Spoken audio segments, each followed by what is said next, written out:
Salut tout le monde, bienvenue à un nouvel épisode de Télétrash. Yeah! Vince, qu'est-ce qu'on écoute cette semaine? Aujourd'hui... Allô? Christine est là. asti. Bah, Cette semaine, on écoute un épisode qui s'appelle... Intraterrestre, c'est vrai. Ouais, c'est ça. Alors, reprends-le, je vais le faire comme ça. Salut tout le monde, bienvenue à un nouvel épisode de Télétrash. Yeah! Avec Christine, Oui! qui nous accompagne dans ses aventures de Télétrash. Oui. Fais ça avec la caméra. Non, tu vas zoomer. C'est trop tard, tu t'es retourné avec un sourire, c'est Oh. fait. C'est fait! Aujourd'hui, on va écouter un épisode, on sait pas si c'est un caméra 87, 88, 89, 90, 91, 92, 93, mais on sait que c'est René Ferron, le producteur des caméras 80 cuc. L'épisode s'appelle Intraterrestre, : C'est vrai. Christine, tu penses que ça va être... Je pense que ça va être excellent. Après avoir vu le podcast de Yann Terriot là-dessus, ça risque d'être drôle. Ouais. Dans le fond, ce qui est arrivé dans ce podcast-là, c'est qu'il a trouvé un couple au Saguenay qui fait ça, Oui. qui font de la communication intraterrestre. Mais c'est du Ouais. monde qui parle à des dragons. Des dragons de Et l'intraterrestre. pas François Lambert et... Est-ce que vous êtes prêts à regarder l'épisode Oui. Intraterrestre? Intraterrestre, : c'est vrai, faux, prêt. Oui, je suis prêt. Nous sommes prêts? Le Nous Parti sommes libéral est prêt. C'est quoi les règlements LP? Le règlement, c'est à chaque fois qu'il y a un intraterrestre, qu'on voit un vrai intraterrestre, OK. on prend 10 shooters. OK. Quand on en voit un vrai. Alright. Bon, on est prêt à écouter on ça? va écouter ça. Let's go. Que de Fait que plaisir. Intraterrestre, c'est vrai. C'est vrai. René Ferron, 471 000 views, 8 ans ago. 12 043, 1, 2, 3. Tout le monde est chill. Robert Saintonge est un personnage mystérieux. Physicien, il va à l'encontre de toute théorie scientifique. Il prétend que des êtres étranges vivent sous nos pieds, dans les entrailles de la Terre. Ce sont les intraterrestres. Ils seraient environ 200 000. 200 000. Seulement. Communiquent avec leur monde. L'un d'eux est situé là, sur le Mont Royal, près de l'oratoire Saint-Joseph. L'un d'eux, un intraterrestre? Non, un puits pour qu'ils sortent pour communiquer avec le monde. Magique sous nos pieds. Il y a aussi les Ah, extraterrestres. ben là, collé! J'écoute ce que je dis, puis je me dis, mais les gens au bout, ils vont me regarder, ils vont dire, mais c'est quoi ça? C'est qui ça, ce gars-là? C'est un fou, tu sais. Ouais. Je peux pas arriver puis dire, c'est pas vrai, je l'ai vécu.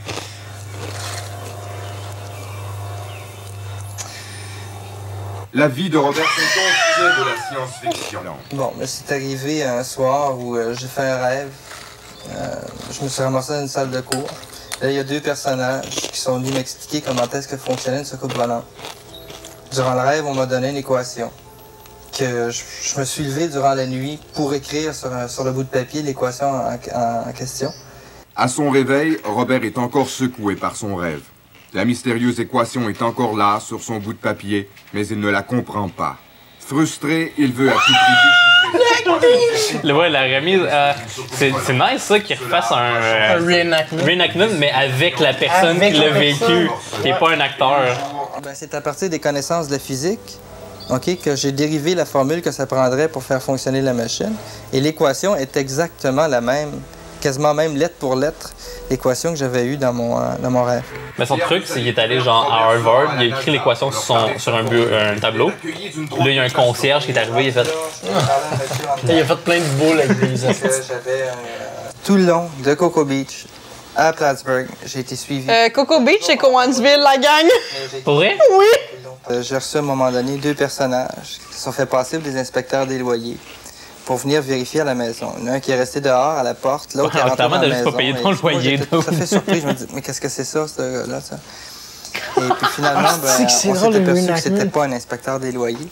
Donc, moi, j'assume que c'est les services secrets canadiens ou un service secret quelconque. Robert refuse de nous divulguer sa formule, mais il nous fait une petite démonstration. Si tu regardes sur ce plan ici, tu t'aperçois les gens vont être assis ici au centre. C'est genre Paint? Ou je sais pas trop. Hey man, c'est le pire logiciel. Les champs de force qui sont nécessaires.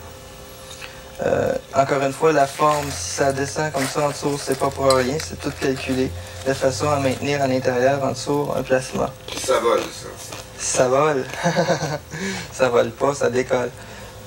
C'est incroyable la vitesse que ça peut aller. Je sais pas combien de fois que je me suis écrasé avec ça.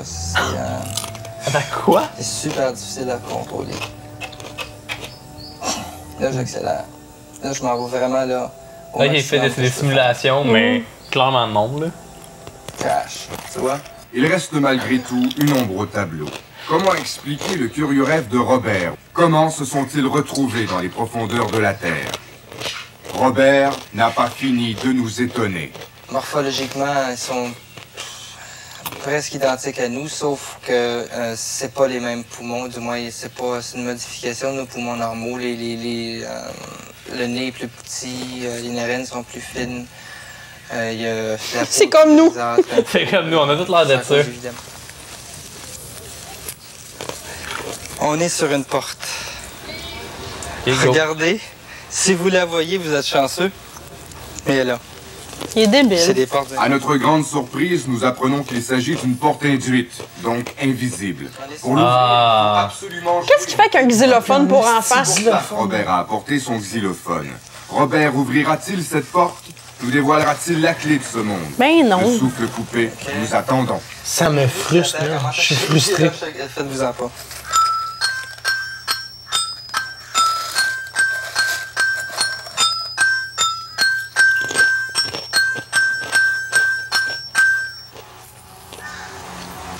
Et voilà. Imaginez que genre, comme quand il était enfant, il a tout le temps voulu jouer au xylophone. Il a dit à sa mère, genre, comme un jour, je vais jouer au xylophone devant la télé. Crois-moi, maman. Puis là, ça a été sa façon d'y arriver. Agartha, un monde perdu dans les profondeurs de la Terre. Avez-vous déjà entendu parler de l'Agartha? Non. Alors, si jamais ça vous tente de le découvrir, suivez-moi. Ça me tente pas de temps. Donc, vas-y. Ouais, I guess qu'on est obligé. On dit que le lac Hertel, c'est une porte d'entrée vers le monde intérieur. C'est comme la porte que j'ai montrée un peu plus tôt. C'est une porte induite, dans le fond, Invisible. qui permettrait aux soucoupes de rentrer et de sortir du lac. Les journaux locaux confirment les propos de Robert. Oh, ok, il est Les con. articles font état de visions d'extraterrestres. C'est très casse-cou parce que ma réputation est en jeu. C'est ça, à partir du moment où tu sors des sentiers battus, dans n'importe quel domaine, et pas juste en physique. À partir du moment où tu sors des sentiers battus, tu as des bonnes Mais qu'est-ce chances que c'est un d'être physicien? amoureux. Ouais, c'est qui dit au début. J'avais manqué ça. D'être amoureux à l'université, ça. J'avais pas les mêmes idées que les autres, puis mais je suis habitué à ça. Fait qu'à ce moment-là, tu sais, advienne que pourra. Pour raconter Ça devient un couple ouvert, c'est Advienne que pourra. Advienne que pourra. Ça devient un couple ouvert. Ben, les intras et les extras ensemble. Couple ouvert. Richard Glenn est un spécialiste de l'ésotérisme. Et lui aussi. Hey, lui, sa moustache. Oh my god! Amazing, moi j'adore. Et Oh, j'adore. certainement vu les livres de Jules Verne, des livres de science-fiction. Ah oui, Jules Verne, moi aussi. Ouais. Journey to the Center of the Earth. Exact. Il n'y a qu'un livre qui n'a pas encore été prouvé. Des livres de Jules Verne, c'est Voyage au centre de la Terre.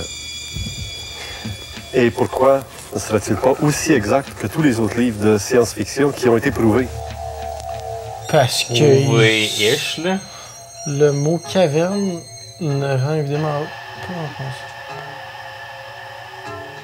Même ne pas suffire. Merci. Merci, Jules Verne. What? Ça finit de même. Next in 3. Les anges gardiens. Ouf, on est parti dans un. Genre d'affaire que j'écoute pis ça me frustre. Ça me frustre. Je suis pas bien, guys. Fac! Christine, Allô? tu peux-tu nous parler de ce qui se passe dans les intraterrestres? Oui. C'est vrai. C'est vrai. On a un. Comment on appelle ça? Un physicien? Un illuminé qu'on appelle ça. On appelle ça un Robert Saint-Onge. Roger. Robert. Robert. Robert ou Roger? Robert. Robert. Raymond. Coco Beach! Coco Beach! Ben, c'est ça. C'est le physicien qui nous dit dès le début là, que les gens le croient pas. Fait qu'il s'attend pas à ce qu'on le croit non plus. Fin. Mais il y a du monde qui vit sous notre terre Ils viennent de différentes civilisations, genre les Atlants. Ça, là, ça fait aucun sens, OK? Il est comme ça vient de toutes les civilisations qui ont disparu. Mais ça fonctionne pas parce que ces gens-là, ça ressembleraient pas. Puis on ressemble pas à des hydrocéphales, là. Tu vois le dude qui s'en va en forêt sur le Mont-Royal. Mont-Royal. Puis là, qui dit qu'on est... On est sur... Ça, c'est mon bout préféré. On est sur une porte en ce moment. Là, t'as le caméraman qui est comme... Il filme à terre. Puis là, il dit... On est sur une porte invisible. Invisible. Je me rappelle plus c'est quoi le terme, après ça, il dit ça veut dire invisible. Ça veut dire invisible. Claude Poirier, un invisible. LP, Oui. comment que t'as trouvé ça? Je crois aux extraterrestres, mais les intraterrestres, puis surtout l'affaire de justement, c'est des civilisations perdues, puis ça sont toutes Ouais, non, ça, là, pour vrai. Là. Genre, fait à chaque fois qu'il y a des nouvelles civilisations qui y vont, genre. Ah, ça fait pas de bien, ça. C'est le genre d'affaire qui me frustre. Parce que j'ai tellement l'impression de me faire niaiser, tu sais. Alors que peut-être qu'il a raison, mais... J'ai pas tant perdu mon temps parce que c'est dans le but de faire du entertainment quand même ce qu'on fait. J'aurais pas écouté ça tout seul. Si j'écoutais ça tout seul, j'aurais été frustré pour vrai. Là tantôt, j'écoutais ça puis j'étais juste un petit peu frustré. Est-ce que tout le monde qui joue du tam-tam sur le Mont-Royal essaie d'ouvrir la porte? Est-ce que tout le monde qui dit tam-tam dit tac-tam? Je sais pas, je pense pas que j'ai pas dit ça, fait que... Pourquoi t'as dit ça? Non. Tac-tam. Non. Voici un extrait. Tam-tam. Je me souviens, à 5 ans, je me faisais niaiser de même. Mon Dieu, c'est des past trauma. C'est correct, Vince. Je me rappelle, à 5 ans, je me faisais niaiser de même. Ils m'ont dit, viens-t'en avec nous, il y a un gros beam de lumière qui m'amène dans une secoupe. Là, ils me niaisaient, ils me jouaient après l'urette avec genre un scalpel. Quoi? Calisse, c'était bien précis, ça. Merci d'avoir écouté, guys. C'était un grand plaisir d'avoir écouté ça pour vous. N'écoutez-le... Ne l'écoutez pas. N'écoutez-le pas. N'écoutez-le pas. N'écoutez-le pas. Je vais faire un char, mais... T'as fait... Ça va me gratter la tête. Ouais, t'as fait. Fait que moi, je vais le faire tout seul. Ciao! Ciao! Oh, hi, Mark. Ça pas de ciao, toi? Non. Fallait là. Là.